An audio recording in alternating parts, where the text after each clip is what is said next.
ये क्रिस्टल तंत्र और आकाशीय जालक की संरचनाएं हैं जिन्हें आप चित्रों के माध्यम से देखकर आसानी से समझ सकते हैं और किताब का सहारा ले सकते हैं।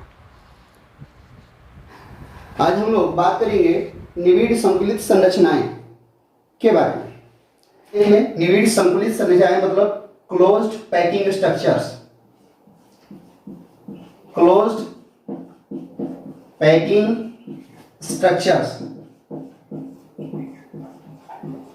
इसी को सीमित पैकिंग भी बोला जाता है। सीमित पैकिंग, अगर बुक्स में जाइएगा तो सीमित पैकिंग भी मिलेगा आपको। सीमित पैकिंग संरचनाएं, सीमित पैकिंग संरचनाएं ये क्या चीज है, पहले इसके बारे में हम लोग जान ले। तो क्रिस्टलीय ठोस में सबको पता है कि अवयवी कण एक दूसरे के बहुत नजदीक रहते हैं। क्रिस्टलीय ठोस में अवयवी कण जो होते हैं यथासंभव कम से कम स्थान में एक दूसरे के नजदीक सटे हुए रहते हैं, जिसके कारण उनका घनत्व अधिक हो जाता है। इसलिए जब उसका स्टडी किया जाता है तो उनके अवयवी कण को जिसको हम जालक बिंदु भी बोलते हैं, जालक बिंदुओं को हम लोग कठोर गोला मान लेते हैं और उन कठोर गोलों के द्वारा अधिकतम स्थान लेकर व्यवस्थित होने की घटना को हम लोग बोलते हैं निविड़ संकुलित संरचनाएं मतलब सीमित पैकिंग। निविड़ संकुलित संरचनाएं मतलब सीमित पैकिंग, ध्यान रखिएगा। जैसे मान लीजिए इकाई सेल है, इकाई सेल का आप बनाते हैं बाबू, तो इकाई सेल में बनाते हैं तो आप लोगों को याद है इस तरह 8 फलक होते हैं,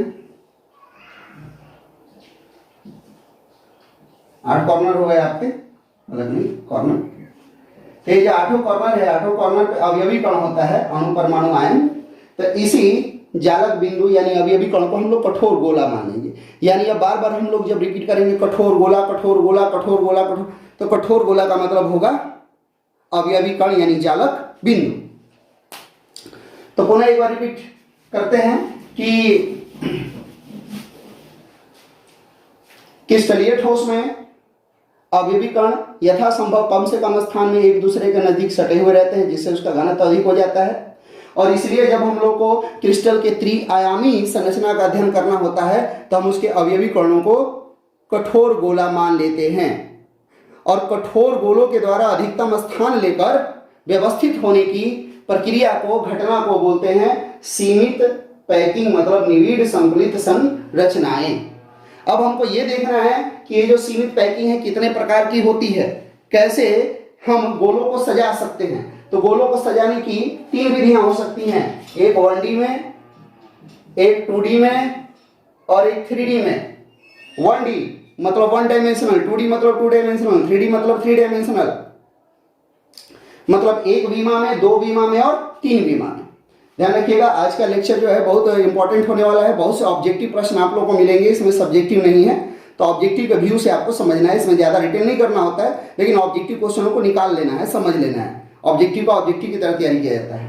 1D मतलब 1 विमा, 2D मतलब 2 विमा, 3D मतलब 3 विमा। D मतलब डायमेंशन होता है। 1D में मतलब 1 डायमेंशन में। तो चूंकि आपको पता है इकाई सेल मतलब क्रिस्टल में इकाई सेल आते हैं, तो इकाई सेल में 3 विमाएं होती है, लंबाई, चौड़ाई और ऊंचाई।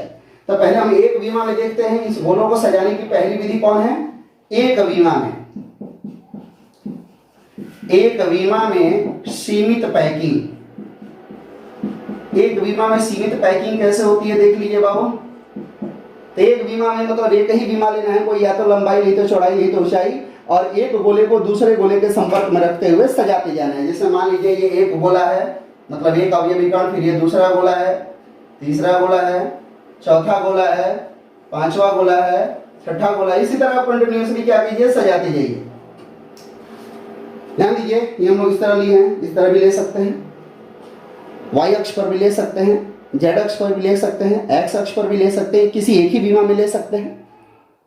अब गौर करने वाली बात यह है कि 1 विमा में सीमित पैकिंग से हम लोग को क्या मिला। तो ये ध्यान रखना है कि ये जो गोले हैं सबका जो केंद्र होगा, अगर लाइन एक खींचोगे तो सब एक रेखीय होंगे, मतलब सबका आकार बराबर है। दूसरा पॉइंट ये है कि ये जो शुरू वाले गोले हैं, शुरू वाले मतलब और लास्ट वाले, ये शुरू में इधर डॉट डॉट होता है, इधर डॉट डॉट, मतलब इधर भी आप आगे गोला सजा सकते हो, उधर भी गोला सजा सकते हो। तो जब भी कोई कैलकुलेशन करना होगा तो बीच वाले गोलों से होगा, किनारे वाले गोलों से नहीं होगा। अब बीच वाले गोले में देखिए ये गोला है, इस गोले के संपर्क में कितने गोले हैं? 2 गोले। इस गोले के संपर्क में कितने गोले हैं? 2 गोले। तो यही इसकी समन्वय संख्या है। समन्वय संख्या, ध्यान रखिए, एक शब्द आता है समन्वय संख्या, जिसको हम लोग बोलते हैं उपसह संयोजन संख्या।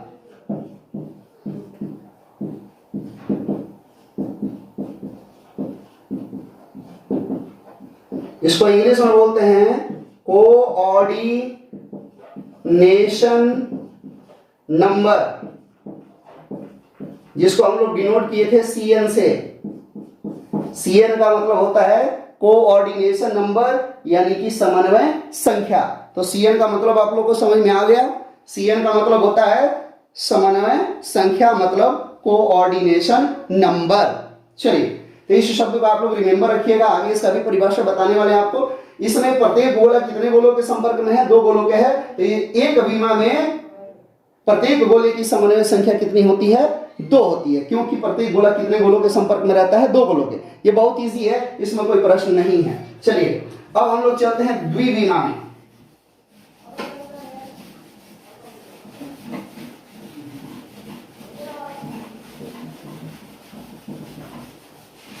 एक विमा में हम लोगों ने गोलों को सजा लिया।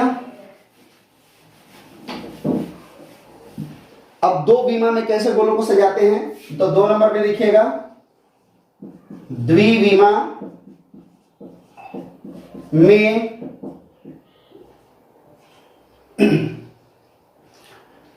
सीमित पैकिंग,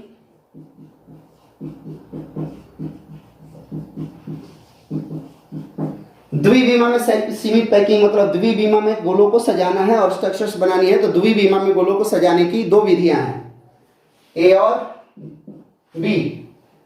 A और B में क्या होता है, गौर कीजिए। द्विविमा में गोलों को सजाने की A विधि में एक गोले को दूसरे गोले के संपर्क में रखते हुए एक सीधी कतार बना लेते हैं, ठीक है। ठीक, अब दूसरी कतार बनाते हैं, ये पहली कतार होगी, दूसरी कतार बनाते हैं। तो दूसरी कतार का प्रत्येक गोला पहली कतार के प्रत्येक गोले के नीचे होगा, मतलब जैसी पहली कतार है सेम दूसरी कतार भी होगी,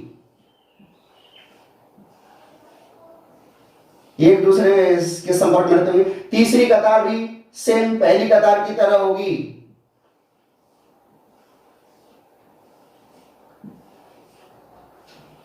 इस तरह गोलों को सजाते जाएंगे हम। मान लीजिए पहली कतार A है तो दूसरी भी A होगी, तीसरी भी A होगी। तो यहां पर गोलों को सजाने की कौन सी व्यवस्था मिलेगी? AA dot dot dot type व्यवस्था मिलेगी। क्यों? क्योंकि सभी कतारें एक जैसी हैं, 2 का जोड़ा रहेगा, क्योंकि इस द्विविमा में है। द्विविमा का मतलब लंबाई चौड़ाई, या लंबाई ऊंचाई या चौड़ाई ऊंचाई। तो दोनों को ए के बाद कहीं कहीं कॉमा भी देते हैं। मान लीजिए अगर आप इसको x मानते हैं तो x डॉट डॉट टाइप की व्यवस्था मिलेगी। अगर b मानते हैं तो b टाइप की व्यवस्था मिलेगी। आपके मानने के ऊपर डिपेंड करता है। हम a माने हैं तो a टाइप है, x मानोगे तो x टाइप हो जाएगा। दूसरी व्यवस्था में देखिए b नंबर पे क्या होगा, एक गोले को दूसरे गोले के संपर्क में रखते हुए एकदम सही से सजाना है आपको, कोई दिक्कत की बात नहीं है।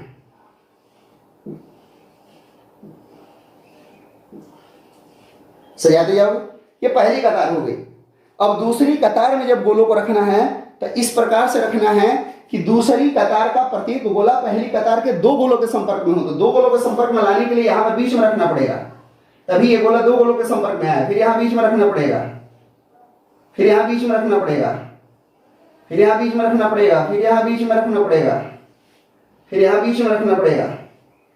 अब तीसरी कतार में गोलों को इस तरह से सजाना है कि तीसरी कतार का प्रत्येक गोला पहली कतार के प्रत्येक गोले के नीचे हो, मतलब पहली कतार की तरह। तो पहली कतार की तरह मतलब इस तरह बनाते जाना है आप लोग को। ध्यान देखना है ये सभी गोले एक केंद्र में हैं, एक रैखिक हैं, सबका आकार सेम है और इनका केंद्र एक रेखा में होगा। मान लीजिए ये A है तो ये B हो जाएगा, फिर ये हो जाएगा, फिर B हो जाएगा, फिर A B टाइप व्यवस्था मिलेगी। X मानोगे तो ये Y हो जाएगा, फिर ये X, फिर Y, मतलब इसी तरह ये कंटिन्यूसली चलते रहेगा। जब कंटिन्यूसली चलते रहेगा तो यहाँ पर जो कणों को सजाने की व्यवस्था मिलेगी वो मिलेगी A B dot dot dot type की व्यवस्था मिलेगी। A B dot dot dot type की व्यवस्था मिलेगी गोलों को सजाने की। तो आपने देख लिया कि यहाँ पर गोलों को सजाने की दो प्रकार की विधियां हैं, एक ए टाइप की व्यवस्था है और एक एबी टाइप की व्यवस्था है। ये द्विविमा में गोलों को सजाने की दो विधियां हैं। अब बात करते हैं समन्वय संख्या की।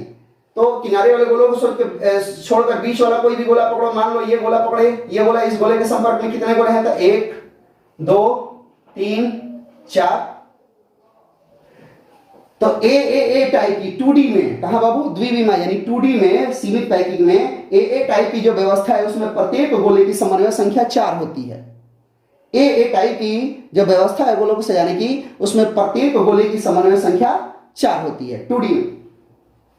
अगर इन चारों गोलों के केंद्रों को मिला देते हैं तो एक वर्ग बन जाता है। क्यों? क्योंकि ये जो गोले हैं इनकी त्रिज्या है और सभी गोलों की त्रिज्या बराबर है। जब त्रिज्या बराबर है तो ये चारों जो भुजाएं हैं, चारों भुजाएं बराबर होंगी। तो ये चतुर्भुज है और चारों भुजाएं बराबर है तो वर्ग होगा। तो वर्ग होगा तो यहाँ पे एक वर्ग बनेगा। तो इसीलिए इसको ए टाइप की व्यवस्था में द्विविमा में जो सीमित पैकिंग है इसको बोलते हैं वर्गीय सीमित पैकिंग।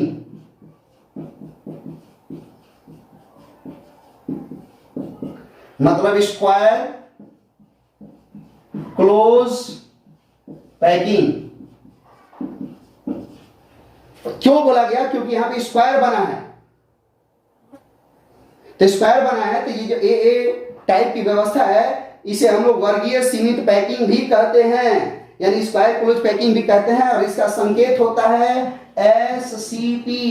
मतलब SCP में प्रत्येक गोले की समन्वय संख्या कितनी होती है? 4। चलिए इसमें हम देखते हैं किनारे वाले गोलों को छोड़ देना है क्योंकि इनकम्प्लीट है। अभी और इसमें सज सकते हैं। तो बीच वाला कोई भी एक गोला ले लीजिए। बीच वाला गोला मतलब जैसे मान लीजिए ये ले लिए, हम ये ले लिए तो ये देखिए 1 2 3 4 5 6। तो यहां पर प्रत्येक गोले के संपर्क में कितने गोले हैं? 6 गोले हैं। 6 गोले हैं तो यहां पर प्रत्येक गोले की समन्वय संख्या 6 होगी और इन 6 के केंद्र को मिलाएंगे तो एक षष्ठभुज बनेगा। ये देखिए एक षष्ठभुज 1 2 3 4 5 6, 6 भुजाएं हैं। तो एबी टाइप की दो द्विविमा में, ध्यान रखिएगा, द्विविमा में 2D में एबी टाइप की व्यवस्था में हम लोगों को प्रत्येक गोले की समन्वय संख्या कितनी मिलती है? 6।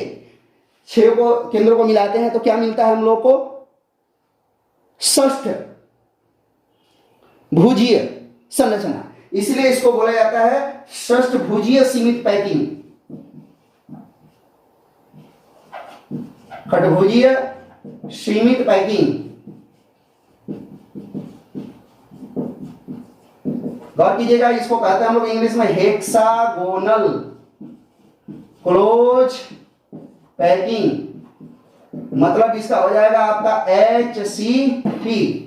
तो HCP का फुल फॉर्म क्या होता है आप लोगों को पता चल गया? Hexagonal close packing. लेकिन ध्यान रखिएगा 3D में भी HCP आएगा। तो 3D में क्या होगा वो बताया जाएगा। लेकिन ये आपको ध्यान रखना, देखिए SCP 3D में नहीं आएगा, केवल 2D में होगा। यहां तो समन्वय संख्या में कोई चिंता नहीं है। लेकिन जब HCP की बात करेंगे तो ये 2D में भी आता है, 3D में भी आता है। लेकिन जब 2D में HCP होगा, द्विविमा में HCP होगा, तो उसकी समन्वय संख्या 6 होगी, क्योंकि इसमें प्रत्येक गोला 6 गोलों के संपर्क में रहता है। चलिए आगे देखते हैं हम लोग। अब अगर हम बात करते हैं त्रिविमा में, मतलब 3D में, अगर हम बात करते हैं त्रिविमा यानी 3D में सीमित पैकिंग, तो पहले 2D की तरह ही इसमें गोलों को सजाया जाता है। उसके बाद इसमें एक तीसरी विमा ऐड की जाती है। कैसे? ध्यान दीजिए, क्योंकि ये स्ट्रक्चर आप लोगों के लिए डिफिकल्ट होगा, 3D का स्ट्रक्चर है तो ज्यादा बेटर समझ में नहीं आ पाएगा। लेकिन जो काम वाली चीजें हैं वो आपको याद करने के लिए समझा देंगे। लेकिन आपको ध्यान रखना है, बुक्स में से इसकी संरचना को और गौर से देख लेना है, बुक्स में ज्यादा क्लियर हो पाएगा। ध्यान दीजिए, पहले गोले के ऊपर दूसरे गोलों को रख देना है इस तरह, दूसरे गोले के ऊपर तीसरे गोले को रख देना है, तीसरे गोले के ऊपर चौथे गोले को रख देना है, चौथे गोले के ऊपर पांचवें गोले को रख देना है। इस तरह रखते हुए चलना है आपको। इस तरह चलिएगा तो त्रिविमा में यहाँ पे सीमित पैकिंग हो जाएगी।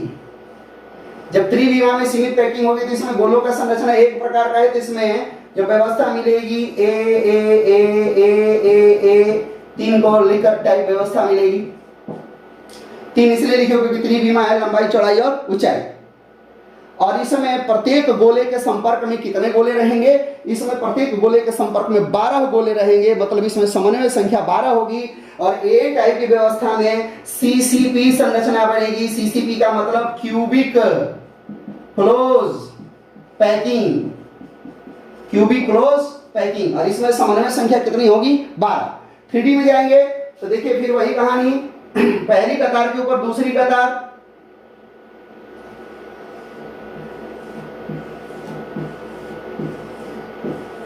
दूसरी के ऊपर पहली कतार, नहीं दूसरी के ऊपर तीसरी कतार।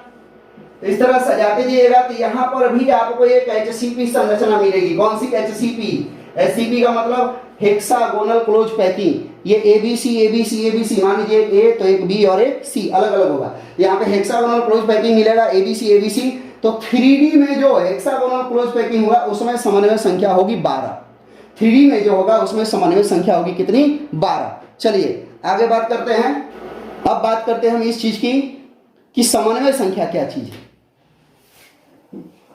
समन्वय संख्या बहुत इजीली आप याद कर सकते हो। समन्वय संख्या, इसको इंग्लिश में बोलते हैं कोऑर्डिनेशन नंबर। Coordination number. अब आपको देखना यह है कि समन्वय संख्या किसे कहते हैं। तो अभी गोले को सजाते समय आपने देखा कि एक गोले के संपर्क में जितने गोले निकटस्थ रहते हैं, जो उसको संपर्क में रहते हैं, चारों से घिरे रहते हैं, उसकी संख्या को बोलते हैं उसकी समन्वय संख्या। तो समन्वय संख्या का यही डिफिनेशन होगा, एक गोले को चारों ओर से घेरे हुए निकटस्थ गोलों की संख्या को उस गोले की समन्वय संख्या कहते हैं। इसी को हम लोग शॉर्ट में कोऑर्डिनेशन नंबर को CN से डिनोट किए हैं असाइनमेंट में। तो CN का मतलब क्या होता है आपका क्लियर हो गया, कोऑर्डिनेशन नंबर यानी समन्वय संख्या। अब एकदम शॉर्ट में आप समन्वय संख्या याद कर लीजिए किस में क्या क्या होता है, ये आपको याद ही करना है, क्योंकि उतना ज्यादा लेक्चर में हम लोग लंबा वीडियो नहीं कर सकते हैं। यहां पर आपको याद रखना है SC में समन्वय संख्या होती है 6, BCC में समन्वय संख्या होती है 8, FCC में या HCP में या CCP में समन्वय संख्या होती है 12। गौर कीजिएगा, SC में कोई टेंशन नहीं है, BCC में कोई टेंशन नहीं है, FCC HCP CCP, केवल HCP लिखा गया है तो ये 3D वाला HCP है।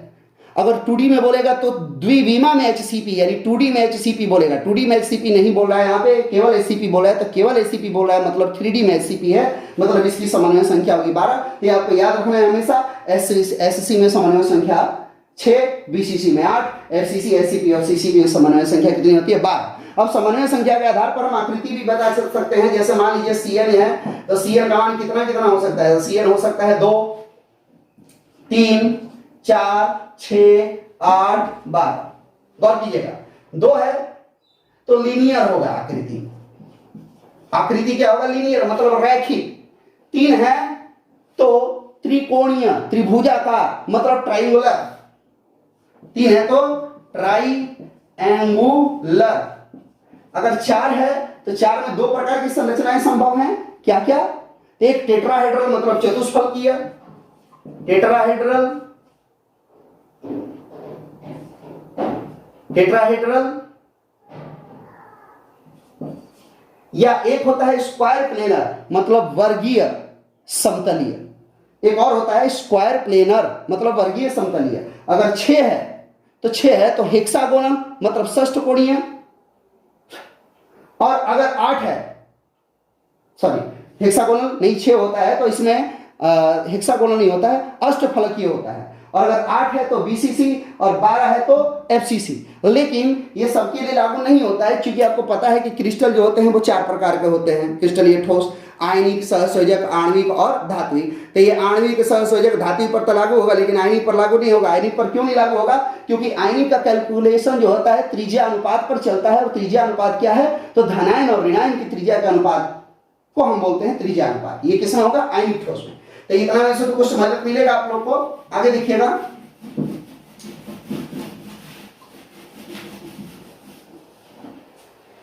आगे और कीजिएगा बाबू।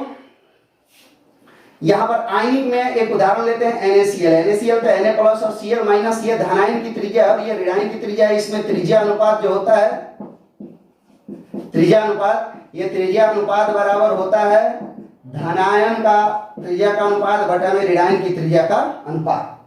तो इसी त्रिज्या अनुपात के आधार पर हम लोग आयनिक ठोस की संरचना और समन्वय संख्या का मान निर्धारित करते हैं। अब आपको देखना यह है कि चतुष्फलकीय और अष्टफलकीय रिक्तियों की संख्या हमको कैसे निकालनी है। चतुष्फलकीय अष्टफलकीय रिक्तियों की संख्या निकालने से पहले, समन्वय संख्या हम समझ चुके हैं, निकालने से पहले हम लोग जानना पड़ेगा कि रिक्तियां क्या चीज है। तो एक नया शब्द हम लोग लेके आते हैं, त्रिज्या अनुपात क्या है। आपके दिमाग में बैठ गया होगा कि आयनिक ठोस में धनायन और ऋणायन की त्रिज्याओं के अनुपात को त्रिज्या अनुपात कहते हैं। आगे देखिए, आगे का टॉपिक है रिक्तियां। रिक्तियों को हम लोग इंग्लिश में बोलते हैं वॉइड्स या होल्स। वॉइड्स या होल्स, इसको अंतराली छिद्र भी कहा जाता है। गोलों को जब हम सजाते हैं तो गोलों को सजाने के क्रम में गोलों के बीच में कुछ खाली स्थान रह जाता है, उसी खाली स्थान को हम बोलते हैं रिक्तियां यानी वॉइड्स यानी होल्स। उन खाली स्थान में क्या रहता है, तो उन खाली स्थान में अशुद्धियां रहती हैं। अब सवाल है कि रिक्तियां कितने प्रकार की होती हैं। तो रिक्तियां दो प्रकार की होती हैं। ये रिक्तियां दो प्रकार की होती हैं। एक होती है चतुष्फलकीय रिक्तियां,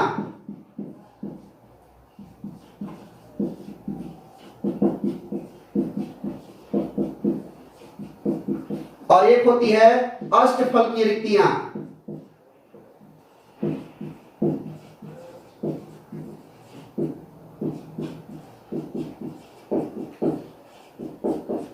चतुष्फलकीय मतलब टेट्राहेड्रल वॉइड्स, और अष्टफलकीय मतलब ऑक्टाहेड्रल वॉइड्स। चतुष्फलकीय रिक्तियों को टी से और अष्टफलकीय रिक्तियों को ओ से सूचित करते हैं। चतुष्फलकीय रिक्तियों को टी से और अष्टफलकीय रिक्तियों को ओ से सूचित करते हैं। मतलब इसका संकेत टी होगा और इसका संकेत ओ होगा। चतुष्फलकीय रिक्तियां किसे कहते हैं, तो वे रिक्तियां जो परस्पर चार गोलों से घिरी रहती हैं उसे चतुष्फलकीय रिक्तियां कहते हैं। चार गोले का मतलब देखिए,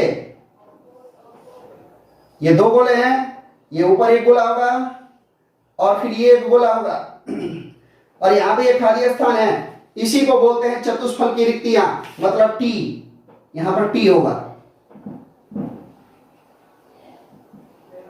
अष्टफल की रिक्तियां मतलब वे रिक्तियां जो परस्पर छह गोलों से घिरी रहती हैं। छह गोले कहां कहां हैं वो देखिए। इसको सजाने का आपका तरीका हो सकता है, दो गोले नीचे, इसको आपके सजाने का तरीका हो सकता है, दो गोले आप लोग को नीचे रखने हैं और एक गोला ऊपर रखना है। फिर इसका उल्टा, मतलब एक गोला नीचे और दो गोले ऊपर। तो दो गोले ऊपर रख दिए आप लोग और एक गोला नीचे रख दिए, तो यहां पर बीच में खाली स्थान रह गया है। ये है अष्टफल की रिक्तियां ओ। इसको चतुष्फलकीय और अष्टफलकीय क्यों बोला गया वो समझिए। ये चार गोले हैं, चारों गोलों का सेंटर होगा, इसका सेंटर यहां है, मान लीजिए ये है, इसका सेंटर यहां है, मान लीजिए ये है, और इसका सेंटर यहां है, मध्य यहां पर है। तो इनके केंद्रों को मिलाइए।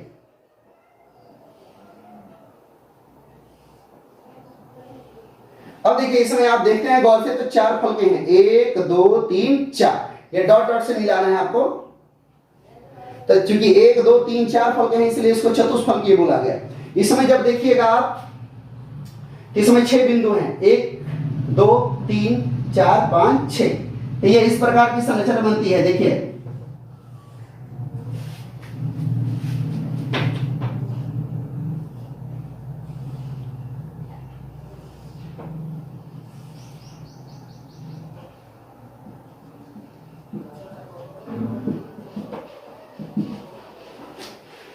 इसमें अगर फलकों को काउंटिंग करते हैं तो 1 2 3 4 5 6 7 8, इसीलिए इसको बोला गया अष्टफलकीय। तो अष्टफलकीय रिक्तियां जो होती हैं वो 6 गोलों से घिरी रहती हैं और चतुष्फलकीय रिक्तियां 4 गोलों से घिरी रहती हैं। इनका संकेत भी आपको पता चल गया। अब आपको देखना यह है कि इसका रिलेशन हम कैसे निकालेंगे। तो मान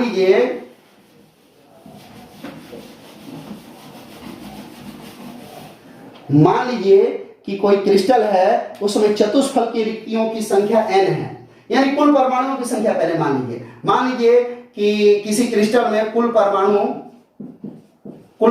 बराबर यानी कुल पार्टिकल्स जो है n है। अगर कुल परमाणु n है तो उसमें अष्टफलकीय रिक्तियां मतलब O बराबर भी n होगा और चतुष्फलकीय रिक्तियां T बराबर होगा 2n। मान लीजिए आप कुल परमाणु अगर किसी क्रिस्टल में इकाई सेल में n है तो उसमें अष्टफलकीय रिक्तियां भी n होगी और चतुष्फलकीय रिक्तियां 2n होगी। जैसे मान लीजिए आपको CCP बोला जाए तो CCP में अभी बताए थे CCP FCC की तरह होता है और FCC में कुल परमाणु कितने होते हैं 4। तो इसमें कुल परमाणु बराबर CCP में जब जाइएगा तो कुल परमाणु यानी परमाणु बराबर कितने हो गए 4। कुल परमाणु बराबर हो गए 4। जब कुल परमाणु 4 हो गए तो अष्टफलकीय रिक्तियां भी 4 होंगी, चतुष्फलकीय रिक्तियां 4 दूनी 8, 2 × n मतलब 2 × 4 तो 8 हो गई। तो ये अष्टफलकीय और चतुष्फलकीय रिक्तियों में संबंध है आपका जिसका आपको लेके चलना है। अगला बात करते हैं, अगर ये तो सब में चलेगा, सहसंयोजक में चलेगा, धात्विक में चलेगा और आणविक में चलेगा, लेकिन आयनिक में आते हैं तो आयनिक में क्या होता है, तो आयनिक में कुछ बदल जाता है क्योंकि आयनिक में आपका लेके चलते हैं तो आयनिक में त्रिज्या अनुपात के आधार पर चलता है। त्रिज्या अनुपात का मतलब हो गया त्रिज्या अनुपात बराबर धनायन की त्रिज्या बटा में ऋणायन की त्रिज्या मतलब R+ बटा में R-। तो इस स्थिति में आप लोगों को आयनिक ठोस में जब निकालना होता है तो टेट्राहेड्रल वॉइड्स की संख्या मतलब चतुष्फलकीय रिक्तियों की संख्या वो होता है किसके ऊपर डिपेंड करता है, वो ध्यान दीजिए, रेडियस ऑफ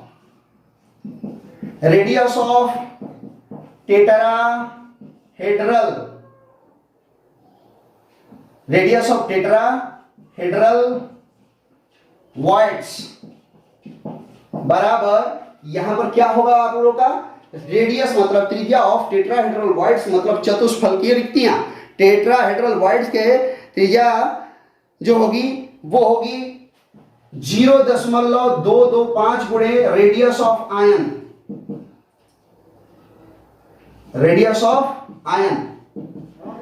और यदि आप चलते हैं रेडियस ऑफ ऑक्टाहेड्रल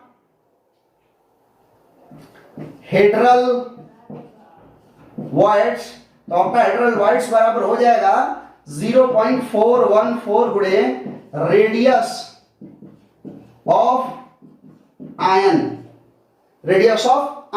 इसके आधार पर आपको चलना है आयनिक ठोस में चतुष्फलकीय रिक्तियों की त्रिज्या और अष्टफलकीय रिक्तियों की त्रिज्या बराबर क्या होती है। इसके बारे में और त्रिज्या अनुपात में क्लास में हम लोग डिस्कशन करेंगे। आज हम लोग रिक्तियों को इतना पर ही रहने देते हैं, समन्वय संख्या निकालना भी सीख चुके हैं आप लोग। आगे के क्लास में हम लोग फिर बढ़ेंगे गोले की त्रिज्या और इकाई सेल के किनारे के बीच में संबंध के बारे में।